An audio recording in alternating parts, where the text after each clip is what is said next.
하나님 말씀은 로마서 3장 25절부터 27절까지의 말씀입니다. 신약성경 243페이지 로마서 3장 25절부터 27절까지의 말씀 찾으셨으면 제가 봉독하겠습니다. 이 예수를 하나님이 그의 피로써 믿음으로 말미암아 화목 제물로 세우셨으니 이는 하나님께서 길이 참으시는 중에 전에 지은 죄를 간과하심으로 자기의 의로우심을 나타내려 하려 하심이니 곧 이때에 자기의 의로우심을 나타내사 자기도 의로우시며 또한 예수를 믿는 자를 의롭다 하려 하심이라. 그런즉 자랑할 때가 어디 있느냐? 있을 수 없느니라. 무슨 법으로냐? 행위로냐? 아니라 오직 믿음의 법으로니라. 아멘. 이 시간은 로마서 34번째 강의가 되겠습니다. 오직 믿음의 법으로라는 제목으로 하나님 말씀 증거하도록 하겠습니다. 오직 믿음의 법으로. 여러분들이 잘 알고 있는 것처럼 종교개혁의 도화선이 됐던 아주 중요한 교리는 칭의교리입니다. 그리고 그 칭의가 나오게 되어진 아주 중요한 개념은 오직 믿음입니다. 오직 믿음. 이 믿음에 아무것도 보탤 게 없다는 얘기입니다. 그래서 오직이 붙습니다. 로마 가톨릭은 믿음에다가 뭔가 행위를 덧붙이죠. 그래서 우리는 종교개혁자들이 믿음에 아무것도 덧붙일 것이 없다는 것을 강조하기 위해 앞에다가 라틴어로 솔라를 집어넣습니다. 오직 믿음만으로 라고 얘기합니다. 우리가 이 부분은 묵상을 좀 많이 해야만 합니다. 왜냐하면 우리가 자꾸 믿음에다가 무엇인가 덧붙이고 있는데 내가 무엇인가 덧붙이고 있다는 것을 잘 의식을 못하기 때문에 그렇습니다. 근데 그것과 아울러서 그러면 믿음이 무엇인가에 관해서 분명한 개념이 정리가 되어 있을 때에 내가 믿음으로만 산다는 것이 무엇인지를 제대로 인식할 수 있게 되는 것이고, 그리고 내가 믿음에다가 뭔가 덧붙였구나라고 하는 것을 비로소 알게 되는 것입니다. 근데 중요한 건 이겁니다. 루터가 오직 믿음으로만 사는 것이 무엇인가를 깨닫게 되어진 그분의 심령의 상태가 무엇이었느냐가 굉장히 중요합니다. 오직 믿음으로 산다라고 하는 것은 머리로 알 수 있는 부분이 사실 아닙니다. 오직 믿음으로 산다는 것은 절박해 봐야만 아는 영역입니다. 그러니까 어떤 영역은 이성으로 알 수 없는 영역이 있습니다. 그건 우리는 인정할 수밖에 없습니다. 상당수의 많은 영역이 이성으로 알 수 없는 영역이 있습니다. 예를 들어서 우리가 어떤 사람을 내가 겪어보지도 않았는데 어떤 사람에 대해 내가 너를 이해해라고 얘기하는데 겪어보지 않고서는 사실은 이해 못하는 영역이 있죠. 우리가 이 믿음으로 구원받는다라고 하는 오직 믿음이라고 하는 이 영역이 어떤 심령의 상태에서 인식되어지는가에 관해서 저는 좀 알았으면 좋겠습니다. 루터는 절박했습니다. 루터는 자기 행위로 의로워지고 자기 행위로 구원받으려고 하는 이 모든 노력을 다 해봤습니다. 근데 그 절박감 안에서 행위로 내가 구원받을 수 없다는 것을 점점 인정하기 시작을 합니다. 근데 문제가 뭐냐면 이것이 우리가 믿음으로 구원받는 그 프로그레스에 우리가 도달하게 되는 방식이 그렇습니다. 이 과정이 그렇습니다. 그러니까 제가 여러분한테 그런 말씀드리죠. 고민을 안 하고서 그리스도인이 되는 방법은 없습니다. 그냥 가볍게 그냥 영접기도 한번 했다고 해서 예수 믿는 거, 그게 믿음이 아니거든요. 믿음은 진지한 겁니다. 믿음은 모든 것을 거는 겁니다. 믿음은 우리가 생각하는 것보다 훨씬 수준이 높습니다. 근데 어떻게 모든 것을 걸을 수 있습니까? 어떻게 믿음이라고 하는 것을 얻을 때 우리는 어떻게 진지해질 수 있겠습니까? 그것은 절박했을 때만 나타날 수 있는 현상이라는 겁니다. 그래서 여러분, 그리스도인을 규정하는 중요한 개념 중에 하나는 무엇이냐면 진지한 사람이고 그리고 신중한 사람이고 고민하는 사람들입니다. 언제부턴가 기독교인들은 그냥 가벼운 사람들, 아무 생각 없는 사람들이라고 하는 그런 개념으로 인식되어졌는데, 그것은 소위 교회 회원을 교회 일원이 되게 하는 그 규정 자체가 성경에서 벗어났기 때문에 그렇습니다. 우리의 신앙의 선배들은 교회 일원이 되는 그 규정을 그렇게 헐렁헐렁하게 만들지 않았습니다. 굉장히 진지했습니다. 루터는 자기 영혼의 문제에 대해서 굉장히 심각하게 고민했습니다. 그는 자신의 비참함에 대한 충분한 자각을 했습니다. 이 충분한 자각 없이 우리는 믿음의 법이 무엇인지 깨달을 수가 없습니다. 그러므로 저는 이 부분이 오직 믿음으로만 얻는 구원을 이해하는 데 가장 중요한 방식이고 전제라고 여러분한테 말씀드리고 싶습니다. 우리는 우리의 영혼의 문제에 대해서 진지해질 필요성이 있습니다. 근데 루터가 자기의 영혼의 문제에 대해서 진지하게 고민하고, 그리고 자기의 구원의 문제에 대해서, 자기의 실존의 문제에서 심각하게 고민하다가 그가 비로소 깨닫게 된 것이 있습니다. 그것이 뭐냐 하면 구원이라고 하는 것은 윤리도덕의 문제가 아니라는 것을 아는 겁니다. 구원이라고 하는 것은 관계 문제입니다. 근데 관계 문제라고 하는 것을 우리는 인지를 잘 못합니다. 그리고 어떤 관계인지에 대해서도 인지를 잘 못합니다. 하나님과 관계를 맺었습니까? 신하입니까? 아니요. 그 관계가 어떤 관계이냐가 중요한 겁니다. 그렇죠? 우리는 주변에 많은 사람들하고 다 관계를 맺습니다. 뭐 무관심한 관계, 그것도 관계 아닙니까? 또는 살벌한 관계, 그것도 관계 아닙니까?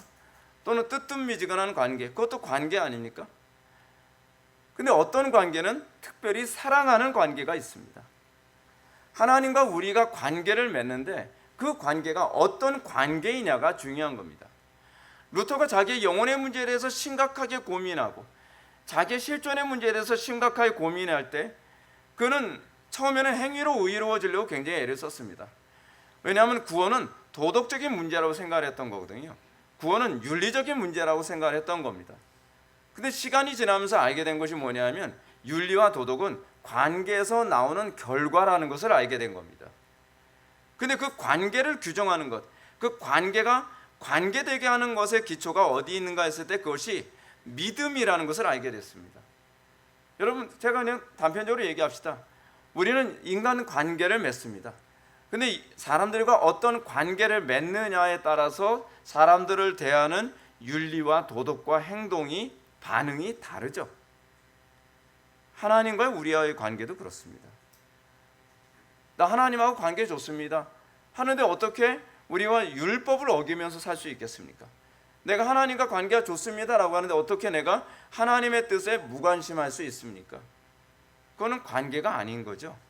하나님과 올바른 관계 가운데 있게 된다면 그 관계 안에서의 반응은 당연히 주의 계명을 지키는 것이고, 그리고 윤리와 도덕은 따라오는 것이죠.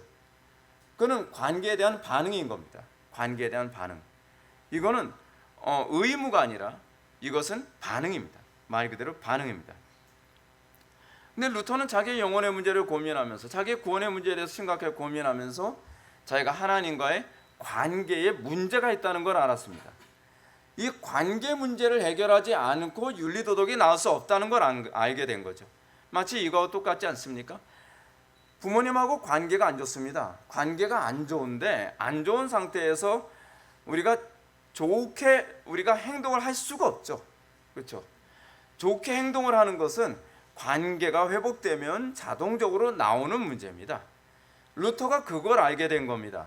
나의 윤리도덕과 나의 도덕성과 나의 이 율법에 관한 문제가 사실은 관계 문제구나라는 걸 알게 된 겁니다. 자, 우리는 이 문제를 제가 다르게 또 접근해 들어가 있습니다.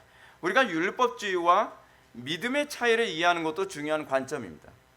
루터 같은 사람은 율법으로 구원받기 위해서 율법을 정확하게 지키려 애를 썼습니다. 또 바리새인들은 구원받기 위해서 율법을 정확하게 지키려고 무진자 애를 썼습니다. 근데 우리는 율법주의를 배격합니다.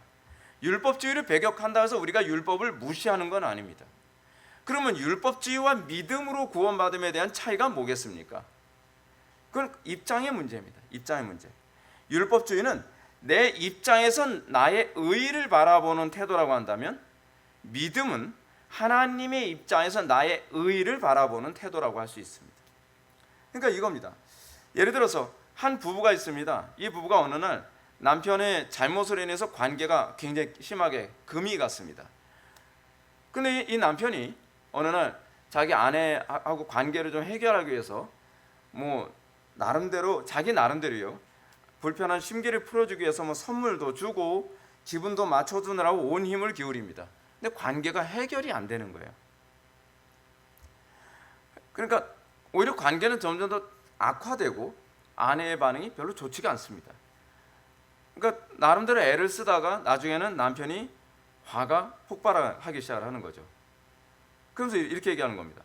내가 당신을 위해서 내가 얼마나 선의를 많이 베풀었는데 어떻게 당신 나한테 이렇게 반응할 수 있어? 라고 반응을 하니까 아내가 참다가 얘기합니다.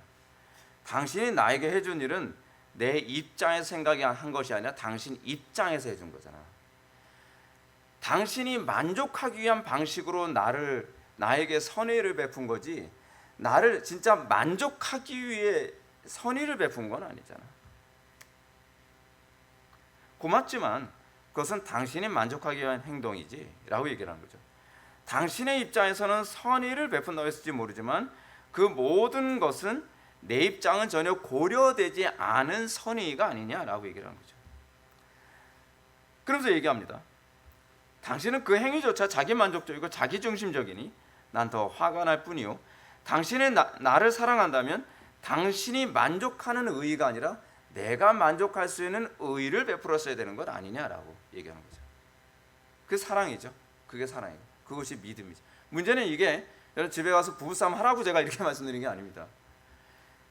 우리와 하나님과의 관계가 그렇다는 거예요. 하나님의 입장을 전혀 배려하지 않습니다. 하나님을 기쁘시게 해드리는 거예요. 어떻게 하면 하나님을 영화롭게 할 것인가에 관한 문제. 하나님의 입장은 전혀 고려하지 않고 그냥 내 입장으로만 구원을 받기 위해 또는 하나님의 진노를 풀어드리기 위해 내가 율법을 억지로 지키려고 애를 쓰는 거예요. 그래서 우리는 그렇게 하는 거죠. 하나님, 내가 이렇게 율법을 열심히 잘 지켰는데 나한테 진노하시면 곤란하죠. 나를 지옥에 보내시면 곤란하죠. 제가 얼마나 율법을 잘 지켰는데요. 근데 그게 뭐가 문제죠? 그거는 네 입장이지. 너는 네가 잘못한 대상의 입장에는 한 번도 서본 적이 없잖아 라고 하는 거죠. 문제는 그겁니다. 우리가 우리 힘으로 의로워지려고 하는 태도가 바로 율법주의죠. 우리 힘으로 의로워지려는 태도의 가장 심각한 문제는 뭐냐면 상대방의 입장이 안 보인다는 겁니다. 하나님의 입장, 하나님의 마음, 하나님의 그 심령, 그게 전혀 보이지가 않습니다. 그냥 내가 만족했으니까 하나님이 만족했을 거라고 생각해요. 제가 언젠가 여러분한테 그런 말씀드리잖아요. 사람들과 찬양하다가 찬양 인도자가 우리가 이렇게 기쁜데 하나님은 얼마나 기쁘실까요? 그거 웃기는 얘기거든요. 아니, 우리가 기쁘다고 하나님이 기뻐하신다는 보장이 있나요? 예를 들어서 아내에게 내가 맹물 이렇게 주는 내 마음이 이렇게 기쁜데 당신 당연히 기뻐야지. 그러면 컵을 들고 머리를 깨뜨리지 않으면 다행인 거죠. 우리가 하나님과의 관계에서 그게 얼마나 많냔 말이에요. 자기 도취에 빠져 있는 거예요. 자기 도취. 그걸 우리는 종교 행위라고 하죠. 종교 행위. 그건 신앙 행위가 아닙니다. 신앙 행위와 종교 행위는 별개의 문제죠. 신앙이라고 하는 것은 하나님께 대한 믿음이 전제되는 것인데 종교 행위는 종교적 만족으로만 끝나는 겁니다. 근데 우리에게 있어서 그런 것이 얼마나 많냐는 거죠. 하나님께서는 하나님의 입장에서 너희가 나를 어떻게 사랑해야 되느냐에 관해서 이제 보여주는 것이 사실 율법입니다. 그래서 명문화된 율법이라는 것을 주셨죠. 근데 문제가 뭐냐면 이 율법조차도 하나님 입장에서 생각하는 것이 아닌 사람들이 자기의 의의를 세우기 위해서 율법을 사용한다는 것이 문제입니다. 사람들은 그럽니다. 이것이 내가 구원의 방편이다. 내가 이렇게 하면 내가 하나님의 진노를 풀 수 있을 것이다. 율법이라는 것을 주신 것은 우리가 이것을 지키면 구원을 받는다는 법이 아닙니다. 잘 들으십시오. 율법은 우리가 하나님의 입장을 볼 수 있도록 주어진 겁니다.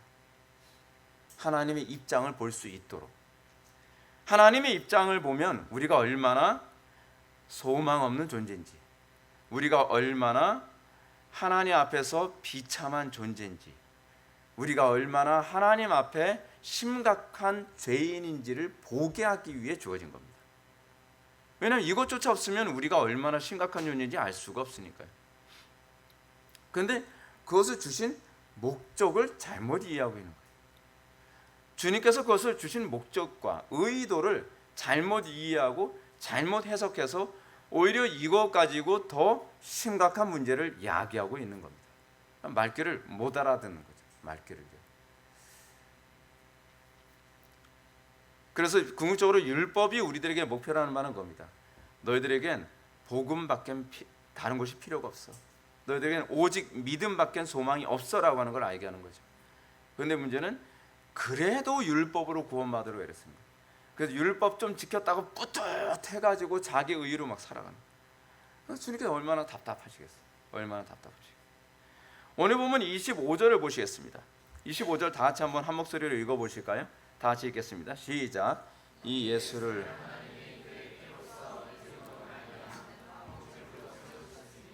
이는 하나님께서 길이 참으시는 중에 전에 지으신 죄를 간과하심으로 자기의 의로우심을 나타내려 하심이니. 아멘. 그래서 우리는 바울의 아주 독특한 표현을 발견해야 됩니다. 그것은 믿음으로 말미암아 화목제물로 세우셨으니 라고 하는 겁니다. 그래서 바울이 말하는 화목제물은 율법에 의한 화목제물이 아니라 믿음으로 말미암은 화목제물입니다. 거기에 다릅니다. 거기에 다릅니다. 바울은 의도적으로 믿음으로 말미암음이라고 하는 말을 앞에 첨가하여 이 화목제물이 율법의 화목제물과 다르다는 것을 얘기하기를 원하고 있습니다. 그래서 우리는 구약의 율법이 하나님께서 우리에게 요구하시는 의의가 무엇인지를 보여주셨음을 알 수 있습니다. 구약의 율법은 하나님의 입장을 보여주신 겁니다. 제가 아까 말씀드렸던 것처럼 하나님의 입장을 보여주신 겁니다. 여러분, 제가 다른 데 가서 세계관을 강의를 할 때 제가 자주 하는 얘기가 있습니다. 세계관의 변화란 입장의 변화라고요. 누구의 눈으로 볼 것인가. 예수를 믿었다고 하는 것. 기독교 세계관은 그렇습니다. 하나님의 입장에서 보기 시작한 겁니다. 하나님의 입장에서 보이지 않으면 오히려 율법을 가르쳐도 교만해지고 교리를 가르쳐도 달라지지가 않습니다. 안목이 바뀌어야 되거든요. 안목이 바뀌기 전에는 율법은 오히려 내가 의로워지기에 주어진 거라고 제가 자꾸 생각합니다. 근데 안목이 바뀌고 나면 그 율법을 통해 하나님의 입장이 보이게 되는 겁니다. 신기하죠? 그게 바로 관점이고 그것이 바로 세계관입니다. 하나님께서 우리에게 율법을 주신 것은 바로 그거죠. 하나님의 입장을 보여준 겁니다. 그런데 하나님의 입장에서 보여주시는 관계 회복은 우리의 힘으로 해결할 수 없다는 겁니다. 그것이 율법이 우리에게 말하는 바입니다.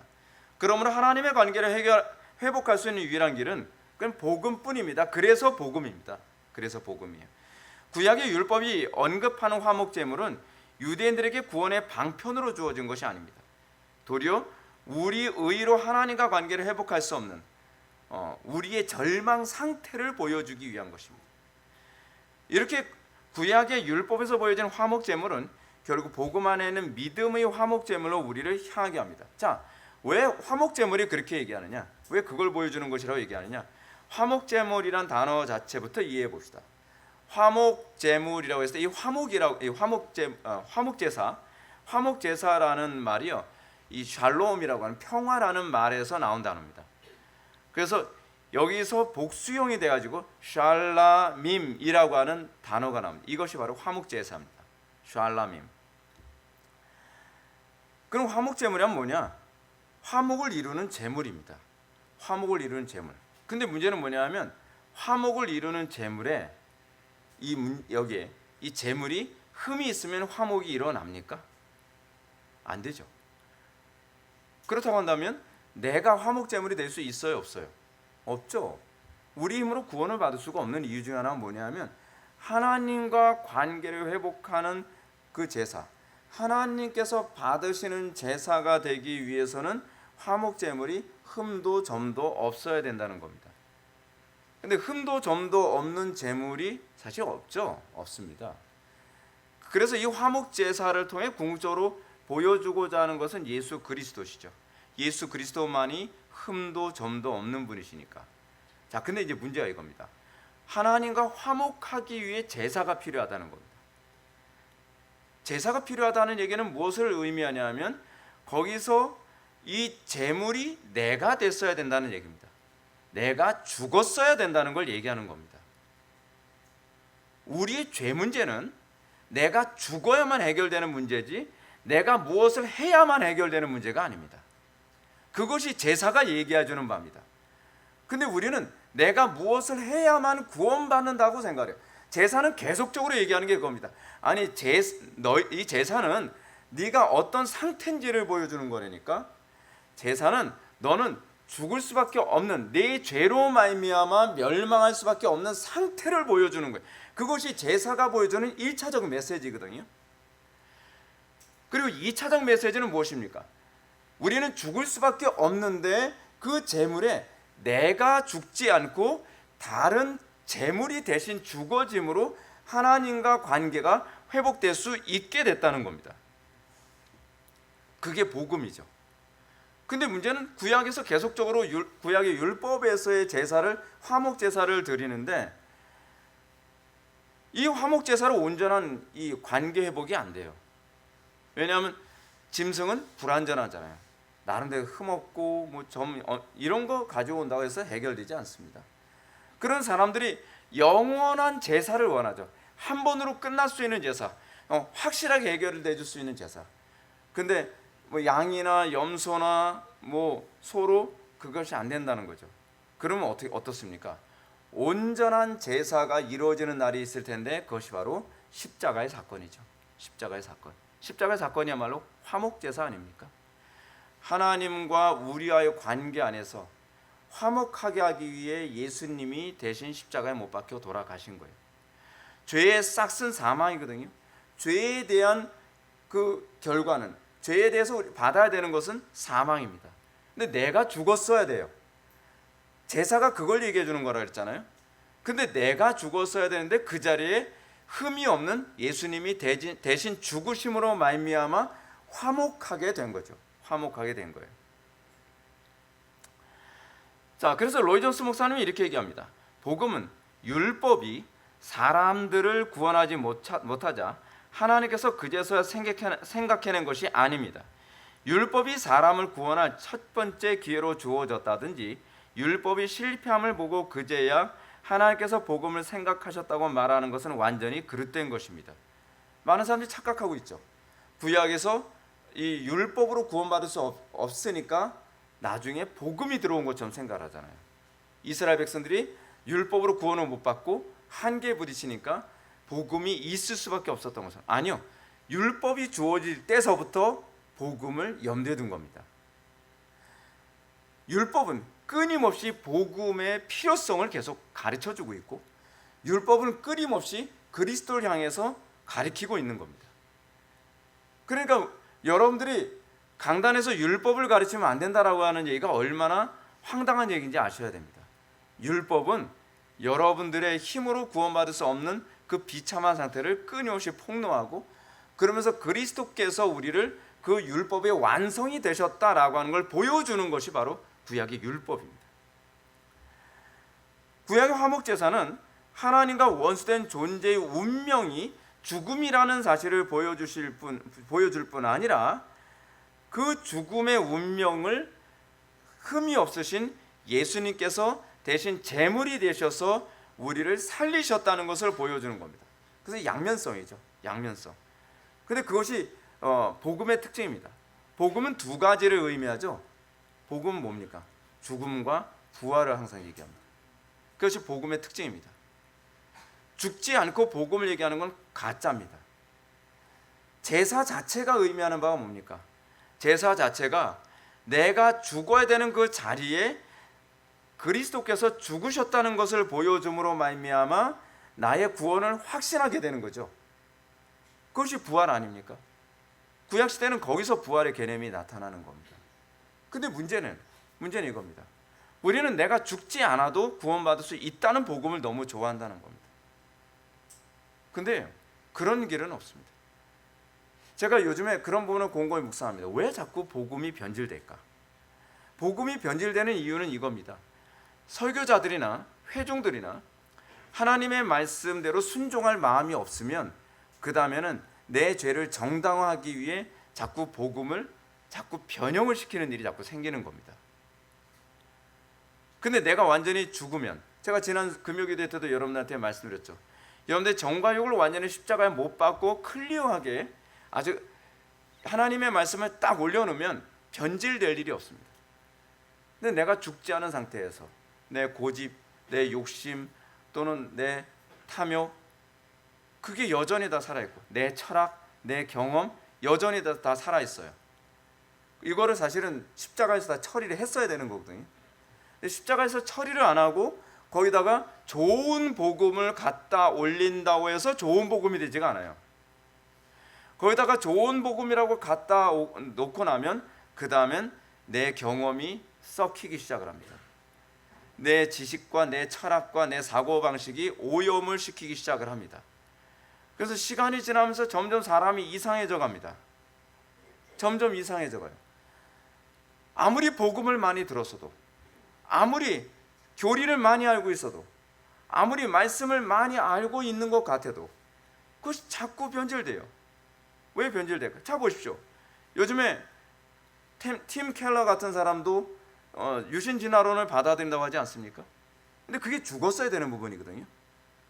그 부분이 안 죽으니까 나중에는 스물스물 올라와서 좋은 개혁파 신학을 오염을 시키기 시작하더니 섞어버리는 거예요.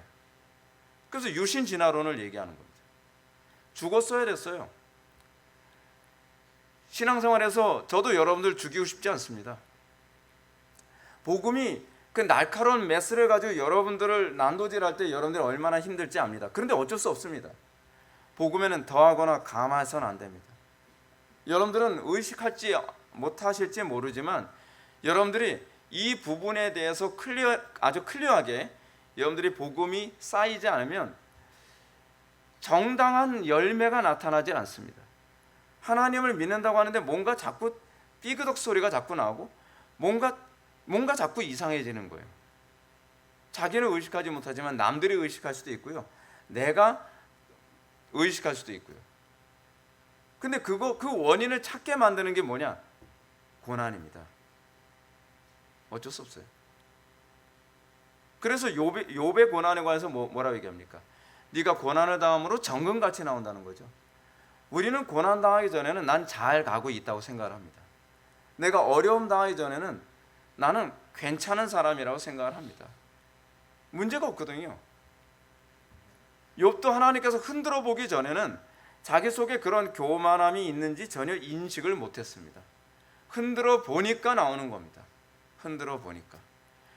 우리 심령 가운데 하나님께서 수많은 어려움, 난관, 고난을 주시죠. 그때 여러분들은 고난을 피해가는 것이 아니라 그 고난 가운데서 내 속에는 불순물을 찾아내야만 합니다. 그래서 끊임없이 십자가에 내 정과 욕을 못 박아 갈 때 그래야 복음이 더 선명하게 보이는 것이고 거기서 성화가 일어나는 것이고 거기에 신자됨의 모습이 나타나게 되는 것입니다. 근데 우리는 자꾸 피해 가려고 합니다. 쉬운 길 가려고 합니다. 그러니까 자꾸 어떤 현상이 나타나니까 자꾸 교회는 오래 다니고 뭔가 아는 건 많은데 점점 사람이 이상하게 자꾸 변하는 거죠. 거기엔 목회자라고 장사가 없습니다. 예수님께서 이 땅에 오신 목적이 바로 여기에 있습니다. 우리 주님은 하나님과 원수된 우리로 하여금 하나님과 화평한 관계가 되도록 하기 위해 자신을 제물로 드린 것이거든요. 그냥 제물로 드린 것이 아닙니다. 이렇게 죄 없으신 주님께서 우리의 죄를 위해 십자가에서 화목 제물로 죽은 겁니다. 구원의 핵심이 뭔지 알 수 있죠. 화목하게 하는 데 있습니다. 천당이 아니라니까요. 자꾸 이 천당 얘기하는 게 이게 이방 종교적 사고 방식이거든요. 이방 종교에서는 하나님, 그러니까 자기가 섬기는 신과 화해한다는 개념, 그 관계 개념이 없습니다. 그냥 자기의 욕심을 채우는 것밖에 관심이 없죠.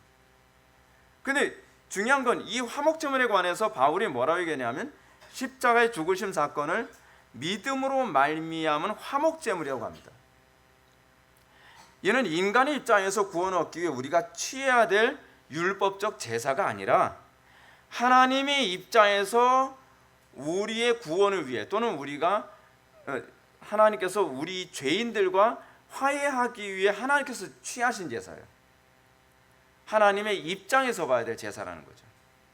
그러므로 바울은 26절 말씀을 통해서 이 화목제물의 놀라운 비밀을 다음과 같이 얘기합니다. 곧 이때에 자기의 의로우심을 나타내서 자기도 의로우시며 또한 예수를 믿는 자를 의롭다 하려 하심이라 라고 얘기합니다.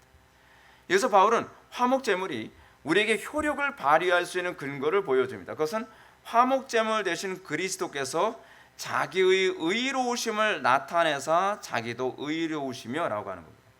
십자가 사건은 흠없는 제물이 되신 예수님께서 모든 율법을 다 지키심으로 흠이 없으시죠.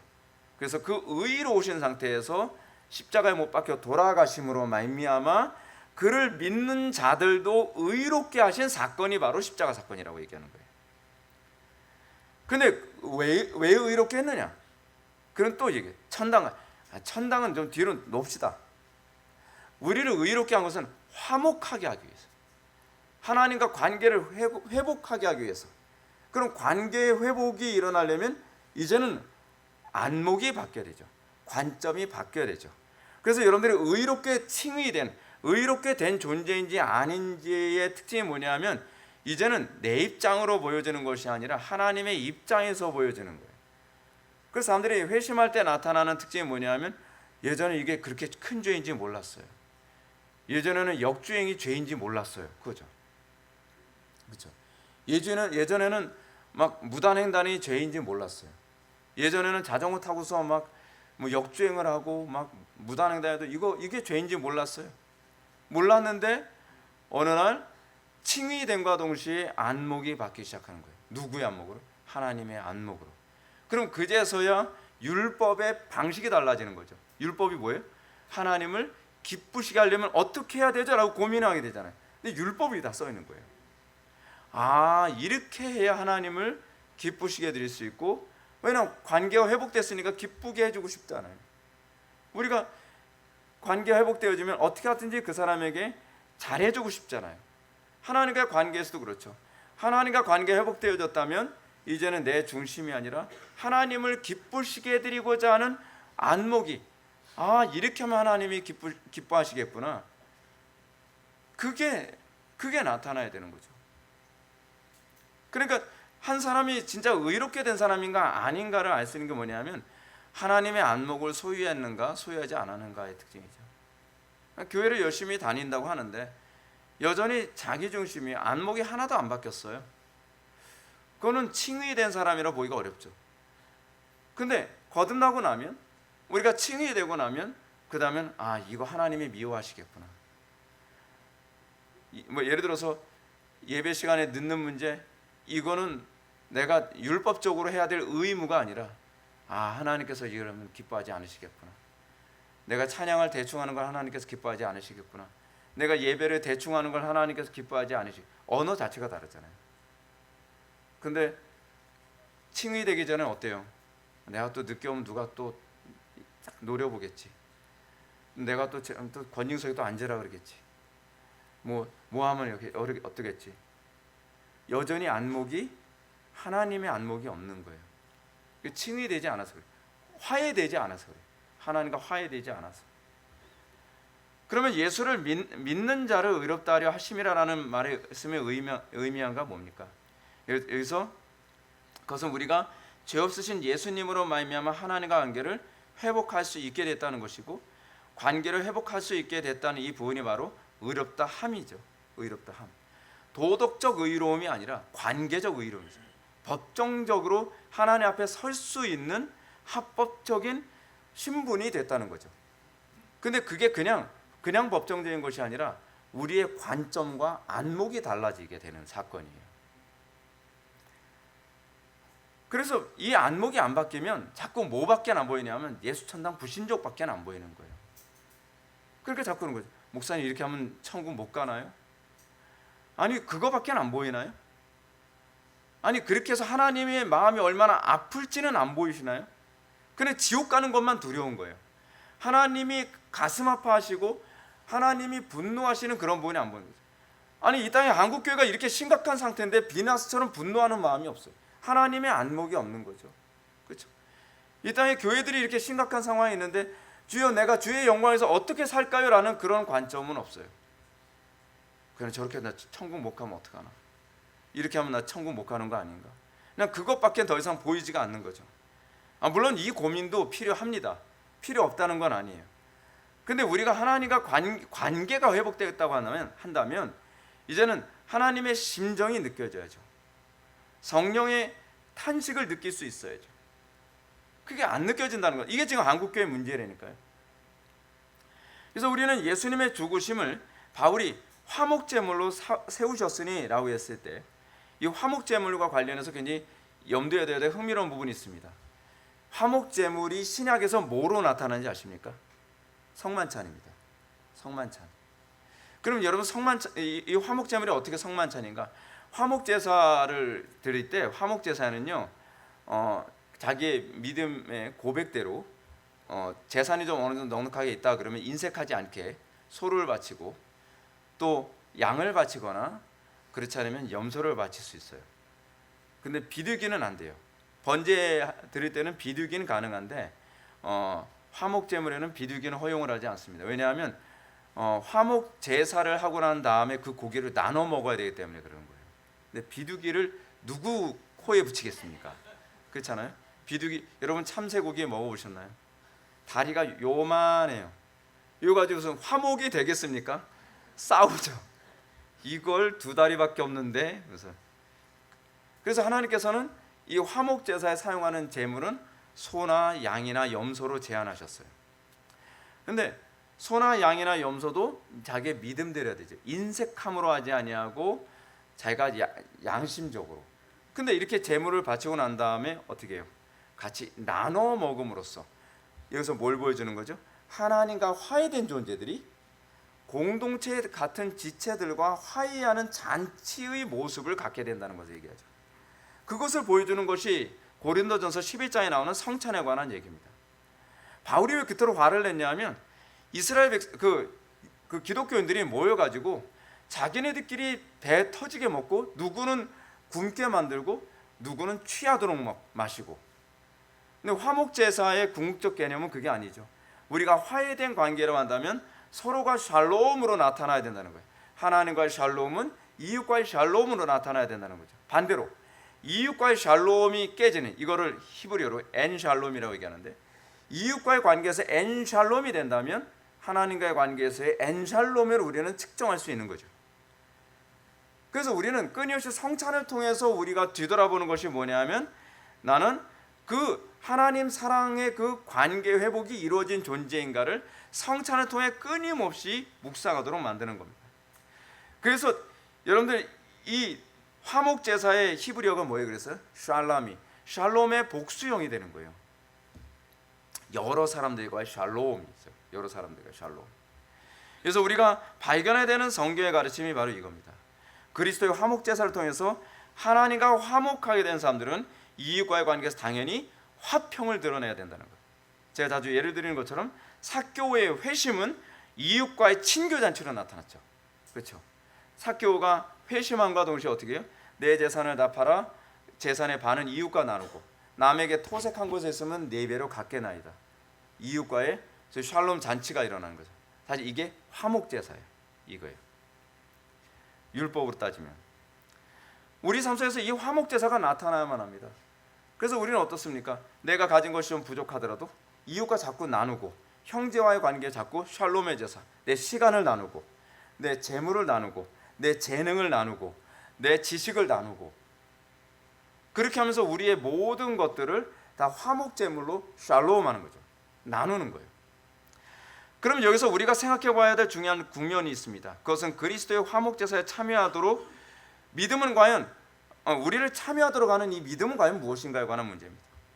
에스콰이도 상던 사람들이 믿음을 자신의 결단이나 노력이라고 생각하는 경향이 있습니다. 마치 믿음이란 하나님께서 구원을 위해 하늘에서 동아줄을 딱 내려주시면 내가 딱 붙잡는 거라고 생각합니다. 근데 여기서 해결이 안 되는 게 있죠. 하나님과의 관계 회복이라는 부분이 설명이 안 돼요. 이 관계 회복이 구원이고 그것이 믿음인데 소위 알미난주의에서는 이 부분이 설명이 안 되는 거예요. 알미난주의는요. 믿음은 이런 식으로 내가 결단을 하거나 내가 뭘 붙잡아서가 아니라 그리스도께서 하나님과 우리의 관계를 화해시켰다에 관한 개념이에요. 그래서 믿음은 뭐냐면 내가 믿는 것이 아니라 믿어지는 거예요. 하나님께 대한 인식이 마치 이거죠. 하나님께 대한 인식이 그냥 어느 날 예배 가운데 말씀을 듣는데 바뀌어버리는 거예요. 거기에 나는 아무것도 노력한 것이 없어요. 난 결단하지 않았어요. 뭐 안목 바뀌기 위해서 여러분 결단합니까? 안목이 바뀌는데 결단으로 됩니까? 안 되잖아요. 그것을 잘 보여주는 것이 뭐냐면 예수님께서 맹인의 눈을 고치심이거든요. 맹인이 자기가 눈을 뜨기 위해서 눈을 까뒤집었습니까? 맹인이 뭘 보기 위해서, 세상을 보기 위해서 무슨 노력을 했습니까? 안약을 넣습니까? 아니요. 오로지 은혜예요. 그리스도께서 전부를 다 하셨어요. 우리의 삶 자체가 바뀌는 것은 내 노력의 결과가 아니라 안목의 변화예요.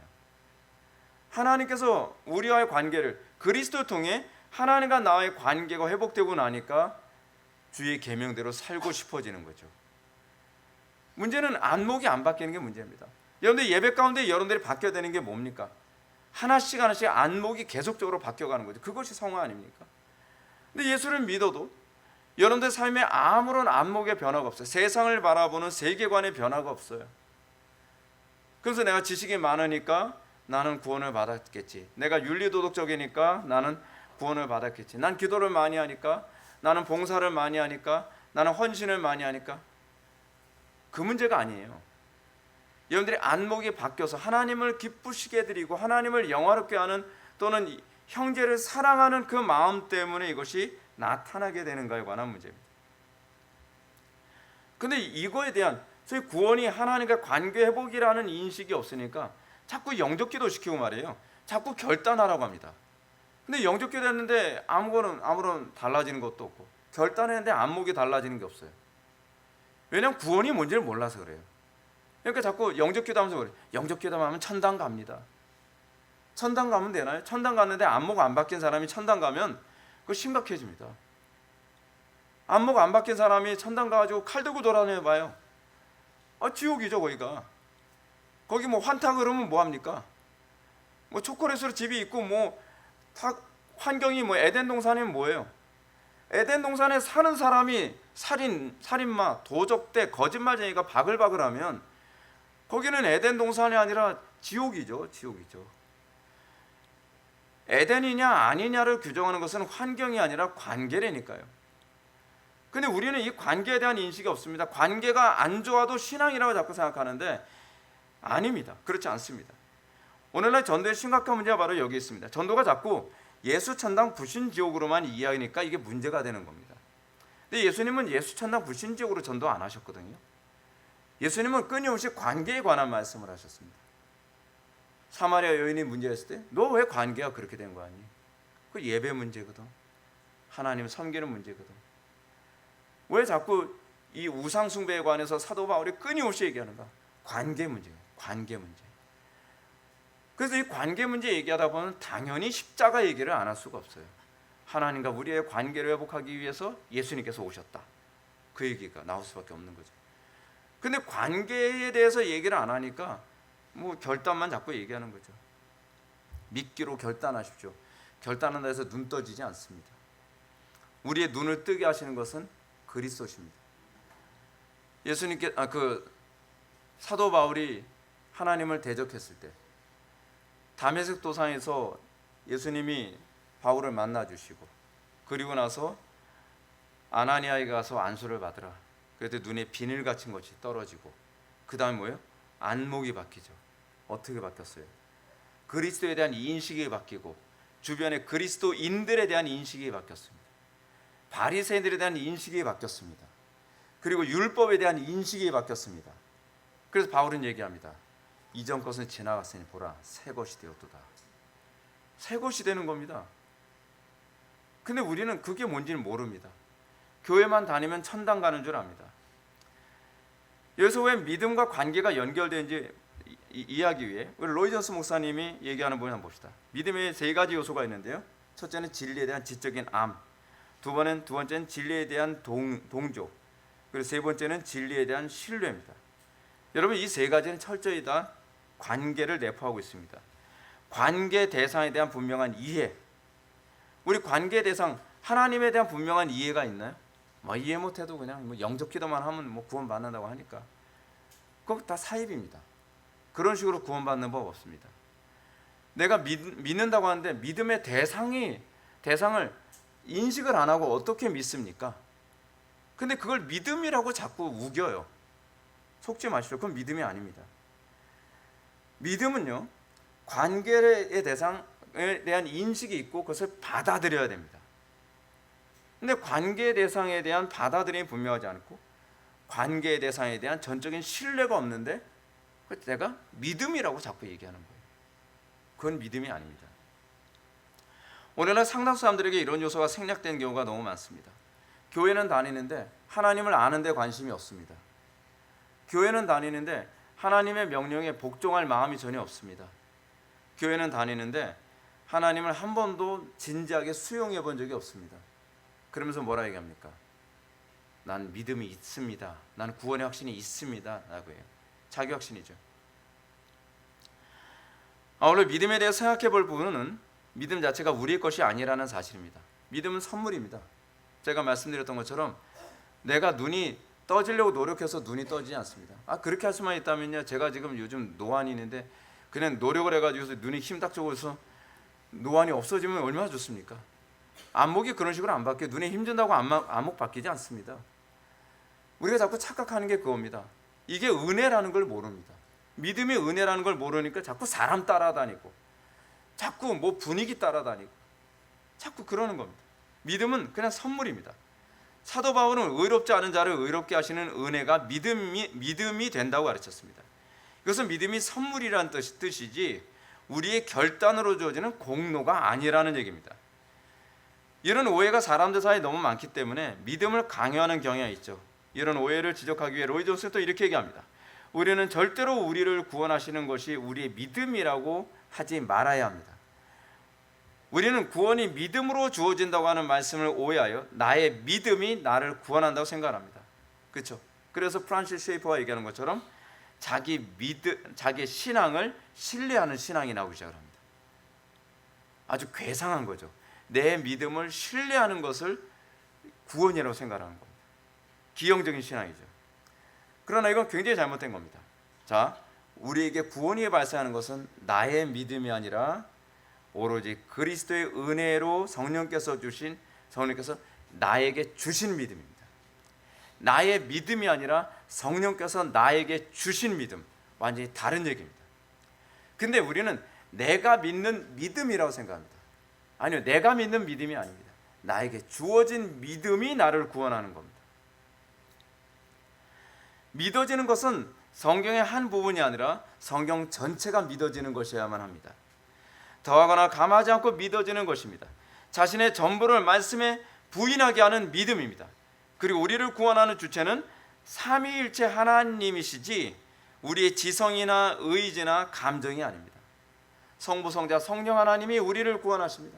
성부께서 작정하시고 성자께서 구원을 완성하시고 성령께서 우리를 적용하셨기 때문에 우리가 구원을 받는 것이지 내가 결단하기 때문에 내가 믿어줬기 때문에 구원을 받는 것은 아닙니다. 이런 차원에서 로이 존스 목사님 이렇게 얘기합니다. 믿음이란 단지 도구일 뿐이지 내가 의롭다함을 받는 원인은 아닌 것이다. 내가 믿었기 때문에 구원받는 것이 아닙니다. 착각하지 마시오. 전 믿어줬는데요. 그럼 구원받는 거 아닌가요? 저 영접기도 했는데요. 그러니까 구원받은 거 아닌가요? 아니요. 우리가 믿어주는 건 아무 의미가 없습니다. 내가 믿어졌느냐에 관한 문제입니다. 믿어진 것 같은데요. 자, 그러면 질문을 던집시다. 믿어졌다면 우리의 신앙의 선배들과 같은 안목을 갖게 되었습니까? 과거 우리의 신앙의 선배들, 그리고 우리 개혁자들, 그리고 올바른 경건한 신자들과 같은 안목을 갖게 되었습니까? 그렇지 않으면 여러분들은 형제됨을 못 느낄 겁니다. 같은 안목을 갖게 되면 우리는 형제됨을 느낍니다. 그것은 내게 믿음이 들어왔기 때문입니다. 믿음이 들어와서 안목이 바뀌면 형제됨을 알게 됩니다. 그래서 로이 존스 목사님의 말씀, 사실 제가 먼저 얘기를 했는데 책에 보니까 또 로이 존스 목사님 얘기하셔서 그냥 로이 존스 목사님 말씀하셨다고 얘기할게요. 뭐냐면 물이 피보다 진한 것처럼 피보다 영이 더 진합니다. 그게 안목이 바뀌면 나타나는 특징입니다. 그래서 로이 존스는 계속해서 이렇게 주장합니다. 내가 의롭다함을 받은 원인은 주 예수 그리스도와 그가 행하시는 모든 것입니다. 나는 거기에 아무것도 심지어 나의 믿음까지도 첨가해서는 안 됩니다. 아무것도 첨가할 것이 없습니다. 그러므로 바울은 27절 말씀을 통해 그런즉 자랑할 때가 어디 있느냐 믿음으로 어디 있느냐 있을 수 없느니라. 무슨 법으로냐 행위로냐 아니라 오직 믿음의 법으로니라. 어떤 것으로도 자랑할 것이 없습니다. 내가 믿어줬다는 것조차도 자랑할 것이 없습니다. 오로지 그리스도의 은혜의 법, 믿음의 법 그것밖에는 없습니다. 바울이 가르치는 오직 믿음의 법이란 행위의 법과 대조되는 은혜의 법입니다. 자, 제가 여러분한테 안목의 변화에 관해서 얘기했습니다. 우리가 착각하게 되는 게 하나 있습니다. 개혁주의 노선에 있는 책들이나 청교도도 책을 계속 읽다 보면 여러분들이 갑자기 내가 안목이 바뀌었다라고 착각을 하게 됩니다. 그죠? 왜냐하면 그 지식으로 계속 모든 걸 해석해 나가기 시작을 하니까요. 그런데 진짜 안목이 바뀌었는지 안 바뀌었는지를 아는 그 실제적인 것이 뭐냐면 고난의 때입니다. 고난에 딱 부닥쳐 보면 자기 안목으로 행동을 합니다. 풀불 앞에 딱 섰을 때 또는 하나님의 말씀에 대한 믿음, 내가 실패하느냐 성공하느냐, 내가 망하냐 성공하느냐, 내가 사느냐 죽느냐, 이런 기로에 딱 섰을 때 내 안목으로 결정하지 내 지식으로 결정하지 않습니다. 내가 청교도 책을 다 외웠다고 한다 할지라도 그것이 나의 진짜 안목이 아니라고 한다면 청교도들의 안목으로 결정하지 않고 내 타락한 본성으로 결정할 겁니다. 그거는 칭의에 대한 안목이 아닙니다. 그냥 지식으로 교정된 것 같은 안목일 뿐입니다. 그래서 주님은 그걸 보여주기 위해서 퀴즈를 하시는 겁니다. 좀 편안할 듯 하면 또 한번 퀴즈를, 편안할 듯 하면 또 퀴즈, 편안할 듯 하면 퀴즈를 합니다. 그래서 내 안목이 정말 그리스도만이 나의 유일한 구원이신지, 내 안목이 정말 그리스도를 정말 믿는 안목인지, 정말 하나님께서 온 세상의 통치자이시고 구원자이심을 내가 진짜 믿는 것인지 아니면 믿는 것을 착각하고 있는 것인지를 고난을 통해서 우리들에게 그 실체를 드러내시는 것입니다. 그러면 이 고백이, 이 오직 은혜의 이 고백, 오직 믿음의 법으로 내가 구원받았다는 이 고백이 무엇으로 나타나는가? 간단합니다. 감사입니다. 감사. 그럼 그 감사는 뭐로 나타납니까? 율법과 기도로 나타납니다. 율법과 기도가 없으면 감사가 없는 겁니다. 입으로만 감사한다 해서 그게 감사가 아닙니다. 우리 뭐 돈도 안 드는데 뭐 감사 못 하겠습니까? 아유 감사해요, 감사해요, 감사해요, 감사해요. 감사한다고 해서 뭐 누가 세금 내라고도 얘기 안 하고, 감사한다고 해서 뭐 손해 볼 것도 없고. 근데 진짜 감사는 그게 아니라니까요. 하이델베르크 요리문답 제3부를 보게 되면 구원받은 자의 감사를 두 가지로 얘기하죠. 율법과 기도라고요. 율법은 지키는데 기도가 없다? 감사가 없는 거죠. 기도는 있는데 주의 계명을 안 지키는다? 감사가 없는 거죠. 그렇죠? 또 율법을 지키긴 지키는데 내 의를 위해서 지킨다? 감사가 없는 거죠. 하나님의 은혜에 대한 감사 때문에 율법을 지켜야 되는데 그게 아닌 거예요. 또 기도는 하긴 하는데 내 정욕대로 쓰려고 기도를 해요. 그건 감사가 아니죠. 우리의 기도, 감사하는 기도는 뭐죠? 그의 나라와 그의 의를 구하는 기도죠. 근데 그의 나라와 그의 의를 구하지 않고 정욕대로 쓰려고 맨날 잘못 구해요. 기도를 하는데 형식적으로 기도를 해요. 기도를 하는데 중언부언해요. 기도를 하는데 기도의 능력을 기대하지 않아요. 기도를 통해서 하나님의 영광 나타나는데도 관심이 없어요. 그러니까 맨날 뭐라고 얘기합니까? 목사님 기도 많이 하는데 왜 달라지는 게 없죠? 왜 기도 많이 하는데 왜 저에겐 특별한 응답이 없죠? 감사의 기도가 아니군요. 감사해서 하는 기도, 감사해서 한다는 기도는 뭐예요? 하나님의 나라와 의를 위해서 기도하는 거. 근데 나의 욕심과 나의 만족을 위해서 기도하죠. 감사가 없으니까 율법을 지킨다고 하는데 억지로 지키는 거죠. 그래서 율법주의자밖에 되질 않은 거예요. 그렇습니다. 우리에게 있어서 정말 참된 감사가 있다면 우리에게 있어서는 반드시 기도와 그리고 율법을 지키는 것이 그냥 자연스럽게 마치 숨을 쉬는 것처럼 나올 수밖에 없습니다. 그러면 당연히 말씀을 사모할 수밖에 없고, 그리고 기도하는 자리에 나올 수밖에 없고, 그리고 성도가 같은 안목을 가지고 있으니까 모이기 힘쓰는 데를 벗어날 수 없는 거죠. 여러분, 우리가 같은 안목을 가지고 있다는 건 대단한 겁니다.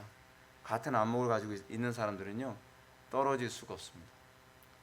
마지막 때가 될수록 모이기를 패하는 자들이 어떤 자들의 습관처럼 하지 말라고 얘기하죠. 왜 자꾸 사람들이 모이기를 그토록 싫어하죠? 여러분, 어떤 사람하고 모이기 싫고 어떤 사람하고 모이기 싫죠? 그럼 간단하죠. 안목이 같은 사람하고는 같이 있고 싶죠. 안목이 같은 사람하고 있으면 어때요? 대화가 잘 되잖아요. 같이 안목이 잘 맞으면 정말 형제 같잖아요. 사랑스럽잖아요. 근데 안목이 안 맞으니까 하나서부터 열까지 다 충돌이 일어나고 그럼 불편하고 그런 거죠. 그러면 우리는 과연 어떤 안목을 가지고 있느냐에 관해서 끊임없이 고민해 볼 필요성이 있죠. 고민해 볼 필요성이 있습니다. 그렇습니다. 하나님께서 주시는 믿음의 법 안에 의롭다 칭찬을 받아 하나님께 화목된 사람이라면 하이델베르크 요르문답에서 얘기하는 것은 오직 탄식하는 마음으로 쉬지 않고 구하는 모습이 나올 수밖에 없습니다. 왜요? 하나님의 나라가 이 지경이니까요. 그죠? 다시 믿음의 법에 대한 얘기로 돌아갑시다. 앞에서는 우리의 구원은 오로지 거룩하신 성삼위 하나님의 일하심의 결과뿐이라고 했습니다. 그리고 우리가 구원을 얻기 위해 어떤 공로도 필요 없음을 말씀드렸습니다. 그렇다면 우리는 항상 우리 자신에게 우리는 아무것도 그러면 할 수 없나요? 우리는 구원을 받기 위해 아무것도 할 수 없는 겁니까? 그렇지 않죠. 구원이 온전히 은혜라면서요. 구원을 위해서 우리는 할 수 있는 것이 아무것도 없다면서요. 아니요. 성경 그렇게 얘기하고 있지는 않습니다. 성경 우리에게 이렇게 얘기합니다. 누구든지 주의 이름을 부르는 자는 구원 얻으리라. 목사님, 그런 건 행위 아닌가요? 그건 공로 아닌가요? 아니요. 은혜의 반응입니다. 믿음의 반응입니다. 무엇이 믿음의 반응입니까? 순종이죠. 순종이 제사보다 낫다는 게 겁니다. 어떤 사람이 이럽니다. 순종은 죽어라고 안 해요. 순종은 죽어라고 안 하면서 왜 믿음이 안 들어오죠? 아니, 성령을 소멸하고 있잖아요. 우리가 정말 구원받기 원한다고 한다면 성령을 소멸하지 말아야죠. 바울이 얘기합니다. 항상 기뻐하라, 쉬지 말고 기도하라, 범사에 감사하라. 이는 그리스도 예수 안에서 너희를 향하신 하나님의 뜻이니라. 순종하십시오. 예언을 멸시치 말라. 순종하십시오. 우리는 끊임없이 성령을 소멸하고 우리는 불순종하면서 주님께서 우리에게 구원하시는 건 은혜라고 했으니까 저는 아무것도 안 할래요. 성경도 읽으면 이것도 율법이겠죠. 설교 들어오는 것도 율법 아닌가요? 그냥 저는 믿음이 너무 좋아서 그냥 가만히 있을래요. 가만히. 아니, 뭔 소리 하는 거예요? 뭔 소리? 진짜 구원받기 원하는 겁니까? 정말 믿음을 갖기 원하는 겁니까? 믿음은 들음에서 나며 들음은 예수 그리스도의 말씀으로 말미암느니라. 그러면 듣는 자리에 나와야죠. 그리고 주의 이름을 부르는 자는 구원을 얻으리라 그랬으면 주의 이름을 불러야죠. 그 주의 이름을 부른다는 얘기가 무슨 말인가? 이게 이제 두 가지 개념입니다. 누가복음에서 누가는 주의 이름을 부름을 이런 개념으로 얘기합니다. 누가복음에서 아니라 사도행전에서 누가는 사도행전 9장에서 이렇게 얘기합니다. 그 도를 따르는 사람들을 주의 이름을 부르는 자라고 이렇게 표현합니다. 또 동의어가 제자를 주의 이름을 부르는 자라고 표현합니다. 또 성도들을 주의 이름을 부르는 자라고 얘기합니다. 그게 누가복음 9장에서 주의 이름을 부르는 사람의 동의어입니다. 그러면 이 부분과 관련해서 로마서에서는 또 어떻게 얘기하느냐? 이 로마서에서 얘기하는 구원받기를 원하는 자에 대한 부분은 로마서 10장에서 나오는 부분인데 10장 13절인데요. 앞뒤 문맥을 보면 진짜 구원받기를 원하는 자들에 대해서 바울은 이렇게 얘기합니다. 누구든지 주의 이름을 부르는 자는 구원을 받으리라. 그러면 주의 이름을 부르는 사람이라는 사람이 어떤 사람이에요? 제자가 되기를 원하는 사람. 정말 주의 도를 따르기를 원하는 사람. 그리고 정말 성도가 되기를 원하는 사람. 그래서 기도하고 구하고 찾고 두드리는 것. 구하고 찾고 두드리면 하늘에 계신 성부께서, 아버지께서 우리에게 성령을 선물로 주시지 않겠느냐라고 얘기하잖아요. 그러면 우리가 구원받는 길은 그거죠. 그것이 하나님의 은혜를 받는, 이것이 여러분들 행위라고 생각하지 마십시오. 어떤 분이 이것도 행위라고 하는데 답답한 노릇이죠. 성령을 소멸하는 행위일 수는 있겠죠. 근데 아니, 성령을 성령의 말씀에 순종하는 걸 어떻게 행위라고 얘기합니까? 은혜의 인도죠. 그렇게 하지 않고서 어떻게 우리가 구원을 받을 수 있겠습니까? 사랑하는 성도 여러분, 주님 오실 날 멀지 않았습니다. 급하게 주의 이름을 부르십시오. 구하고 찾고 두드리십시오. 주님이 아직 60, 70 살아도 아직 안 오셨는데 앞으로도 안 오시겠지. 그거야 여러분들 생각이죠. 주님이 지금 당장 오실 수도 있습니다. 간곡히 여러분들한테 부탁드린 게 그겁니다. 주님을 당장 맞이할 준비를 하십시오. 구하고 찾고 두드리십시오. 주의 이름을 부르십시오. 내가 정말 성도가 되길 바라고, 내가 정말 주의 도를 따르는 사람이 되는 사람이 비로소 그 안목이 바뀌고 칭의 되는 역사가 나타나는 것이지, 내가 주님을 따를 마음도 없고 성도가 될 마음도 없고 내가 제자가 될 마음도 없는데 지옥은 가기 싫고 그래서 영접기도 한번 해줬으니까 구원을 받겠지. 거짓 복음입니다. 다른 예수, 다른 영, 다른 복음입니다. 그런 것들에 미혹되지 마시고 오로지 그리스도를 따르는 사람이 되기를 열망하는 저와 여러분들 되기를 주님의 이름으로 축원합니다. 기도하시겠습니다. 사랑이 많으신 하나님 아버지, 우리가 정말 주의 이름을 부르는 자들이 되기를 원합니다. 우리가 주를 믿는 그 믿음 안에 온전히 서서 주님과 관계와 회복됨이 우리의 안목이 더 이상 나 중심이 아니라 하나님 중심의 안목을 소유하는 그 모습으로 나타나기를 원합니다. 우리에게 그 귀한 역사가 나타나게 하여 주옵소서. 예수님의 거룩하신 이름으로 기도 올렵나이다. 아멘.